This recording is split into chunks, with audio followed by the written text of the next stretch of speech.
Welcome to the Political Matrix News. We have the sources, we have the truth from inside the political matrix. Welcome back, sports fans. This is the Political Matrix News. We're doing this on Monday, the 19th of August. It is the very first evening of the Democratic National Convention being held in Chicago, Illinois, where over this preceding weekend in this democratically controlled city, 30 people were shot. 5 of those were dead. Does Chicago need more practice in marksmanship? I don't know. They seem to get a lot, and the Democrats say the security is great. I am old enough to remember at a time when the convention started in the afternoon, and then they took a break, then they went back at night. But it went all day, and now it's 3-4 hours of choreographed hoo-ha and celebration. This will be the night, and we have yet to see it, that Joe Biden will, in fact, is it his farewell speech? I think it is. Kinda, maybe. Anyway, I'm Rob Milford. Greg Fink is right there. Wave at everybody. Greg, are you still capable of doing that after that terrible slip and fall accident he suffered at the hands of the, what county government? City of Gainesville. City of Gainesville for once, going after him. Yes. Okay, not just Alachua County. And Scott Miller holding down the western gate to the Sunshine State in Pensacola. Economics in high school and in college was not my strong suit. It's one of those been on-the-job training gigs in my career and in household management. Nobody told me how to balance a checkbook in high school. That's for old people. And apparently, economics is never a strong point with presidential candidates unless you're a multi-billionaire businessman by the name of Donald Trump. And the other side of that coin, when you're a former prosecutor and a former board member in California and an attorney general, and even a vice president, you don't necessarily have a gift for economics. That was proven last Friday. Kamala Harris, in her campaign, making a big old honking speech on her proposed economic policy. Let's look a little of that right now. So, guess who didn't like it? Greg, you want to guess who didn't like it? I don't think anybody here on the screen here liked it. I mean, nobody should like it. I mean, the whole idea she wants to raise taxes on corporations to 28%. And, I mean, Handy always, I'm not a big Handy fan, but he does hit it right. Nobody ever works for a foreman. And whenever you start raising taxes on these business owners, and it's kind of like the minimum wage. And when you start increasing that, you wonder why they got to keep laying everybody off or firing people. I mean, it just does not work. This whole socialism experiment has failed numerous times, and if they try it again, it will fail again, and we will be suffering for it. She complains and has complained loudly about the fact that Donald Trump has made millionaires into billionaires, and those are the people that own factories and companies. I hope so. Well, but wait a minute. She said that's at the detriment of the working man. Ooh. Because these are Trump. They work for them. Trump tax cuts gave them the benefit. Scott Miller gave them a job. All right, Scott Miller, where do you weigh in on this, sir? Well, clearly economics, the skill of economics does not run in her family, because her father is evidently a very talented economist. It evidently has skipped a generation, because she has absolutely no concept of what's wrong. It's kind of evolving. If she wants to look at what the problem with the divergence between the upper class and the lower classes is, you need to look no further than the border when you start importing the population of probably a third of the states in the United States, into the job market. Then it's not it's not surprising that we're going to have a diverging middle class and upper class. Her ideas are so bad, and they're not even close to original. They haven't worked in any country. But I was treated to a story from this right-wing media outlet that talked about the horrors of price controls during World War II, and a resulting drop in quality that the manufacturers had to have in order to be able to get a product out that they could afford to sell and maybe make a couple of bucks so they could feed their kids. The entire dissertation was just that how it was a misguided attempt, well-meaning but populist and misguided attempt, and that right-wing media outlet was NPR. That would be National Public Radio. Yeah. They can't get any farther right than NPR. I mean, NPR makes limbo look liberal. Well, I can tell you now, my grandfather was directly involved in that, and what they had to do was keep the economy going. They had, for the people who weren't working in war plants, war factories, they still had to be able to buy food. Okay. Right. Yep. Now the war plants, when you were working at 8, 10, 12 hours, they would feed you a meal. Okay, that was part of the cost built in. And of course, at one time, at 1945 rolled around, we had 16 million people, more than 10% of the population were in uniform. But so they had to they had to keep the supplies open for everybody, even though they wanted recycling, which is the first time they'd done that with metal and fats. I'm trying to think, somebody want to donate. You know, my grandmama had that can on the side of the stove for grease and fat. And they used to donate that to who? I don't know why. We sell ours at the restaurant now to hog farmers. So what can I say? The Wall Street Journal did not like the plan, and they kind of know about businessy stuff. The New York Times didn't like the Kamala Harris plan. The Washington Post did not like the plan. Kevin O'Leary from Shark Tank says investors are shocked. He said he's none too happy with the Democratic nominee's proposed plan for price controls if elected. He goes, we thought she was going to reboot her whole position to the middle. The idea was swing voters on board with the middle strategy. Instead, we're getting Bidenomics 2.0, which is a shock. In addition to Bidenomics, it's basically the same stuff they've been touting for the last 36 months. You got this price control, price fixing, patina on top of it, which we know does not work. She wants to institute a federal ban on price gouging of food and groceries. That crap kicks in when there's a hurricane in Florida, and they incorporated that many years ago, and they freeze prices, gasoline, water, emergency supplies, food, just the food, freeze the price. You can't hike it because there's a hurricane. Go ahead and sell out. You can't hike it. Unbelievable. Unbelievable. I'm okay with price controls in a disaster area, but declaring they can't declare the entire country a disaster area, although they're well on their way to making it one. And that's actually the flip side to it. I mean, are they making it a disaster area on purpose so they can go ahead and implement these solutions, which are not solutions, which are failures? I mean, the whole idea of class envy does not work. Class envy, I mean, it's a failed process, period, totally. And the whole idea that Kamalanomics is doing this, I mean, and they're putting Kamalanomics in such a direction that they want to go ahead and sacrifice any kind of ambition, any kind of ingenuity, or any kind of entrepreneurism, which is how this country is founded on. And how everything that we're doing to succeed it has to work. I mean, it's just, let's give everybody $10 an hour to go flip burgers and hang out with some French fries, and the French fries are never going to be turned over. And so, because right now you got Burger Kings and McDonald's shutting down because they can't keep up with the regular restaurants because they're more expensive than the restaurants now. And consumers are seeing that the price of a Happy Meal is not very happy. And how long it takes to get it is very fucking long. Yes. By the way, speaking of which, now hamburger, and I've already had dinner tonight, but Chili's during the Olympics were running a spot about this big freaking juicy hamburger, and you get your fries and you get your soda. Chili's business is up more than 23% in the last 6 weeks or so since that campaign started. Yeah. They are outselling a lot of other places like Red Robin and they got 3 for $10. Yeah. And so just keep that in mind. By the way, Dave Ramsey, who I have a great deal of respect for, the personal finance guy and radio guy who's one of the most widely listened to people in all of radio, he says this is not sustainable, period. When you let the free market run, it'll find equilibrium. The whole thing is finance plan not sustainable, period, end of story. So I'm trying to find somebody that likes what she proposed on Friday, and I can't. Can anybody explain to me how it could possibly work? Wait a minute, no.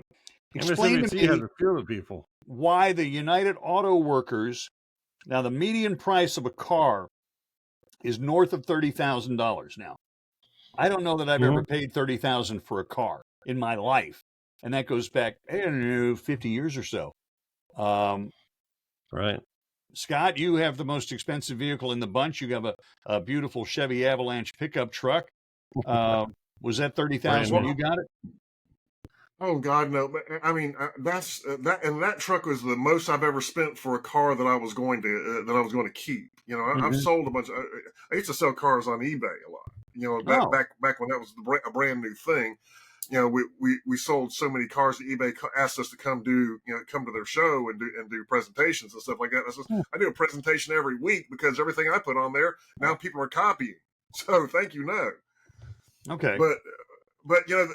This is not to get back to the subject and all, but you know, this is how bad of an idea this socialism is. In China, you know, they finally found a way to protest the government, and that's actually to do nothing. The young people there, China is having a hard time getting people to join the military, or I'm sorry, having young people to join the military.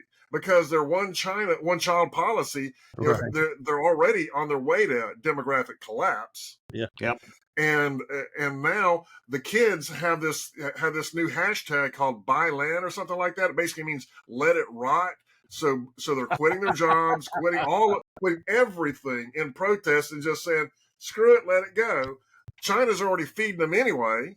So they just hang out in the house and hang out with their friends and don't do anything. They're a bigger suck on the economy than the elderly are. Yeah. Okay. Not often I get speechless or caught upside on something. Good spot. The reason I brought that out was because a few years ago, one of Kamala's talking points, I don't know if she's still touting this around, is for people to have fewer children so we can reduce the population. And what she's talking about is, in essence, the exact policy of one China to create demographic collapse.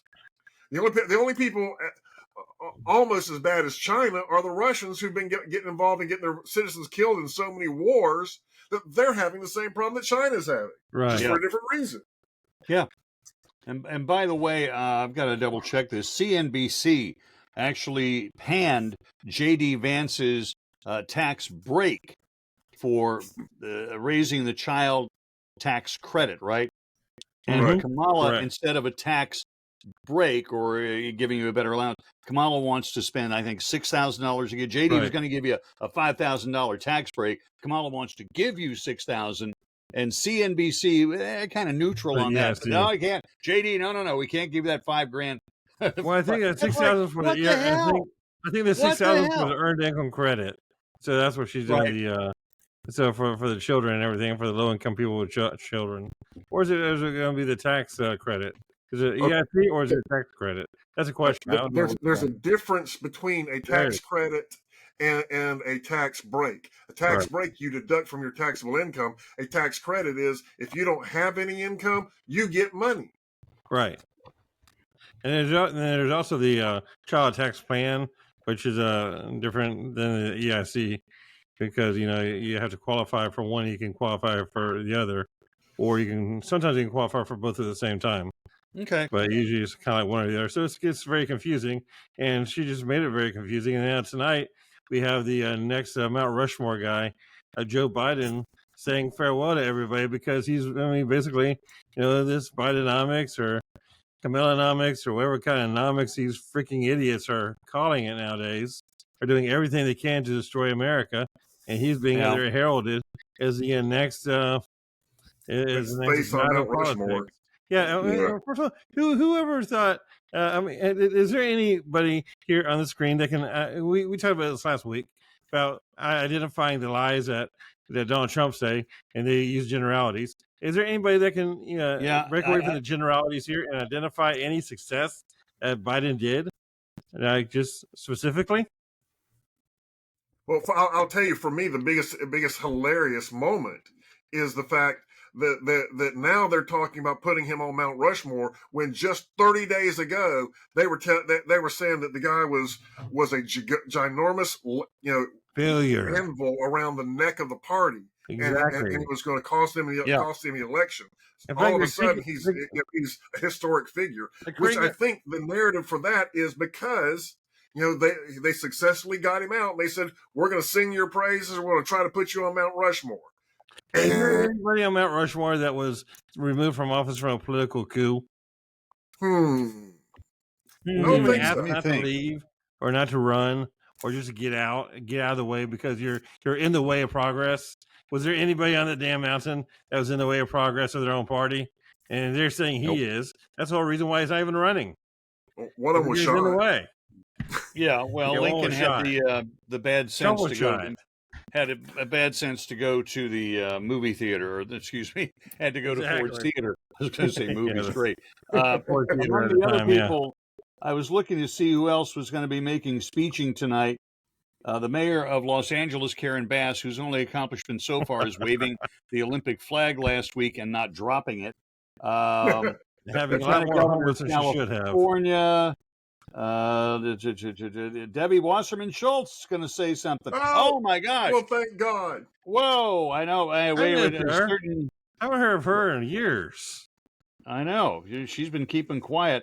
I thought we were going to have AOC in there speeching some way, somehow. These are 6 to 8 to 10 minutes. Alexandria Ocasio-Cortez, the president of the UAW, is going to be speeching. Now, this is kind of critical. Kamala Harris, no, the Republican that was the Teamsters guy, okay? So Kamala wants these price controls. Okay. How the hell is that going to go? Oh, and she wants electric cars, which are produced, ready, in non-union assembly lines. Exactly. And they want to have price controls, so people will be sort of limited in how much money they're going to be able to make. And if they can't make money, guess what? They're not going to buy a car, okay? And the interest rate will go up, up, up. And they won't be able to afford a car because the interest rates are so stupid high. I'm scratching my head. Oh, Hillary Clinton gets to speak too. Does anybody really care? Is she going to say anything that she hasn't already said 100 times? She did say she cracked the ceiling. Donald Trump stole the election. Donald Trump stole the election, and she did crack the ceiling that Kamala DeVille is now breaking. Ah, good. Kamala DeVille. Yeah, the governor of Kentucky who was under consideration. That would be Andy Beshear. Ralph Warnock, he's the senator from Georgia. He was talked about as a possible VP. He was on that list as well. And then Biden will be the last guy of the night, so probably 10 o'clock Eastern. By the time this gets out and about, it will already have been said and done. And going through the lineup, you just say, what the hell are these people bringing new to the picnic? And the answer is nothing. Yeah, not a damn thing. Not a damn thing. Well, you can be assured that you'll hear two things out of that convention. One of it is either no policy or bad policy. Well, Camilla was told by her pollsters to not say the words "don't go back" because her and Tim, what's his name, Walzer. Walls. Anyhow, they kept walls are closing in. Exactly, the walls are closing in. Camilla, they kept dancing with their fingers like "don't go back, don't go back." And they got a whole bunch of negative polling on that about just don't dance with your fingers and don't say don't go back. And people don't want to go back and make it like a little jingle out of it. You know what she told them? Well, if the crowd wants to do it, we're going to do it. Because what do you guys know? You're just pollsters and consultants. Exactly. Yeah. I completely agree with her. She should keep on doing that. She should keep following the crowd. And then whenever the crowd was also saying, they're making other ridiculous chants, they asked her to quit following the chants of the crowd. And she says, well, if the crowd wants to go ahead and take the lead, I'm just going to go ahead and work with the energy of the crowd. And that was their discussion and everything. This is on MSNBC earlier today. I don't know if there's any more intelligent group than a rowdy mob. There you go. But it is democracy. You said because there is no republic. It is. And their whole idea is democracy is broken and democracy needs to be fixed. We're not a democracy, you freaking morons. We're a representative republic, you stupid fucking idiots. There you go. Read the Constitution. Because we are not a democracy. Russia's whatever. On that happy note, we're going to go to break right here. Please like the video. Please like the video. Try to share it with somebody you love, or if they are a serious liberal Democrat, send it to them anyway just to piss them off. Exactly. And we would also like a subscription. I promise we won't send. We going to send any junk mail? Is that how we're making money on it? No, we're not doing junk mail. Just checking. Just but checking. If you want to join and get a line or whatever, we will definitely send you updates and everything else. Okay. Well, I mean, I get emails from a variety of people, including Sean Hannity and Glenn Beck, about how I need to invest in gold. And I just sent an email back saying, you guys, you destroy your brand by doing this crap. But they take the money, smile, and run. So do all of that. When we come back for the next adventure, we will have Kamala Harris what do they call it? Word salad? We'll have a Kamala Harris word salad. And I really like this one. And this is not from a long time ago. This is this past weekend. When she goes off script, it is spectacular. Magical. Spectacular. It's kind of word salad, yummy. Breathtaking. And that's why when the debate happens on September what day is it scheduled for? The 10th, I believe? Oh, my God. Yeah. Can it be any better? All right. When it happens, that probably, if the Biden-Trump debate that terminated Joe Biden's presidency, the Trump-Harris debate will be as magnificent in every way. But then by the time it's done, he will have bullied her, proven he's a misogynist and a sexist and a racist because she is a woman of color. I guarantee. Let me tell you something. If you can bully someone who's a candidate for president, they got no business being a candidate for president. Damn skippy on that. There's bullyism out there, okay? Bullyism is dangerous. Our new word. All right. Todd Miller, Greg Fink, Rob Milford right here. And we will be back directly with another adventure in the Political Matrix News.